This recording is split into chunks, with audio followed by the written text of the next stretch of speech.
농업 토목기술사 면접. 그중에서도 방조제 붕괴 원인 관련 질문이 좀 걱정되신다고요. 오늘 저희가 바로 그 부분 좀 집중적으로 한번 파헤쳐 보겠습니다. 면접 답변 준비하시는데 도움이 될 만한 핵심 내용 저희가 뽑아드릴게요. 네. 보내주신 자료가 마침 방조제 붕괴의 내적 또 외적 원인에 대한 면접 예상 질문하고 답변 구성에 아주 딱 맞는 내용이더라고요. 그래서 이 자료를 바탕으로 실제 면접 상황을 한번 가정해서요. 어떤 질문이 나올 수 있고 또 어떻게 답변을 구성하면 좋을지 한번 살펴보겠습니다. 실전처럼요. 좋습니다. 그럼 가상의 면접관 질문하고 또 그에 대한 모범 답안을 수험생 입장에서 한번 들어보겠습니다. 어떤 점을 좀 강조해야 할지 또 뭘 놓치면 안 될지 여러분들 잘 들어보세요. 네, 그럼 시작하겠습니다. 방조제 붕괴의 내적 원인과 외적 원인에 대해 설명해 보십시오. 답변 드리겠습니다. 방조제 붕괴의 내적 원인으로는 먼저 설계나 시공 단계에서의 결함을 들 수 있습니다. 예를 들면 그 방조제 자체의 무게를 너무 과다하게 설계했거나 형식을 좀 부적절하게 선정하는 그런 설계상의 문제 또는 이제 부실 시공으로 인해서 제방 높이가 부족해지는 파괴적 치마나 안밀 치마 같은 것들이 주요 원인이 됩니다. 그리고 두 번째 내적 원인은 성토 재료의 문제입니다.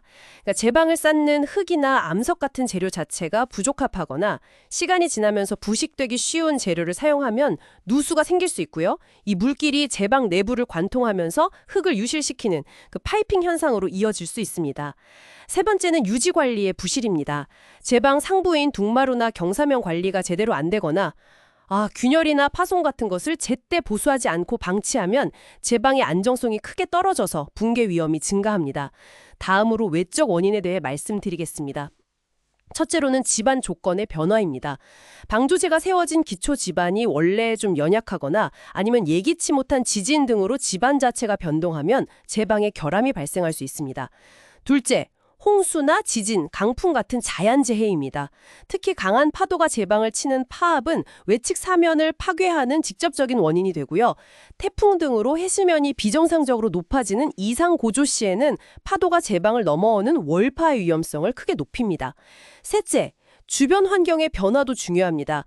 해류의 방향이나 속도가 바뀌거나 댐방류 등으로 수위가 급격하게 변동하는 경우 또는 주변 공사 등으로 지형이 바뀌는 것도 외적 요인으로 작용합니다.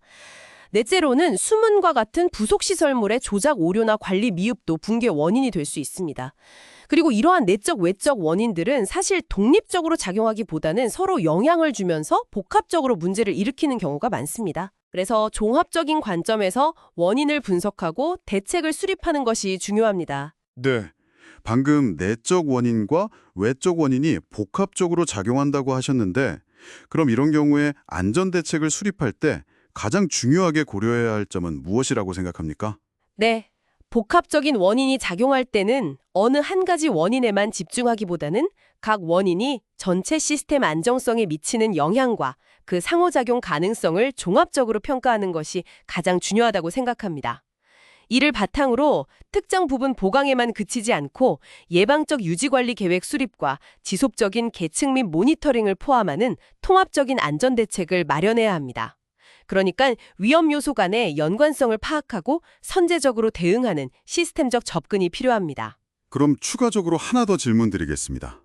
내적 원인 중 성토제로 불량으로 인한 파이핑 현상을 언급하셨는데 이 파이핑 현상을 방지하기 위한 구체적인 시공 단계에서의 대책은 무엇이 있을까요? 답변 드리겠습니다. 파이핑 방지를 위해서는 우선 투수성이 낮은 양질의 코어 재료를 선정하고 다짐 관리를 철저히 해야 합니다. 그리고 제체 내 침투수를 안전하게 배제하기 위해 필터층과 드레인공을 설치하고 기초 지반과의 접합부 처리에도 누수가 발생하지 않도록 각별히 주의해야 합니다. 차수 그라우팅 등 기초 처리 공법 적용도 고려할 수 있습니다. 마지막 질문입니다. 기술사로서 방조제 안전관리에 임할 때 가져야 할 가장 중요한 윤리적 책임은 무엇이라고 보십니까? 네, 그것은 공공의 안전을 최우선 가치로 두는 책임감이라고 생각합니다. 방조제는 그 기능 상실 시에 막대한 인명 및 재산 피해를 유발할 수 있으므로 설계부터 시공, 유지 관리까지 전 과정에 걸쳐서 경제성이나 편의성보다는 안전성을 최우선으로 고려해야 합니다. 이를 위해서 기술자적 양심에 따라서 정직하고 성실하게 직무를 수행하고요. 그리고 잠재적 위험 요인을 투명하게 공개하고요. 그리고 끊임없이 전문성을 향상시키는 노력을 통해 국민의 생명과 재산을 보호하는 것이 기술사의 핵심적인 윤리적 책임이라고 생각합니다. 네, 답변 잘 들었습니다. 네, 이렇게 실제 면접처럼 진행해봤는데 답변 내용 구성이 아주 그냥 체계적이네요.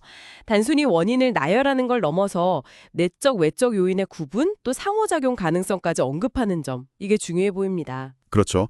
자료에서 강조하는 핵심은 각 요인을 명확히 이해하는 것이지만 실제 면접에서는 이것들이 어떻게 연결되고 또 복합적인 위험으로 발전할 수 있는지를 설명하는 능력이 중요합니다.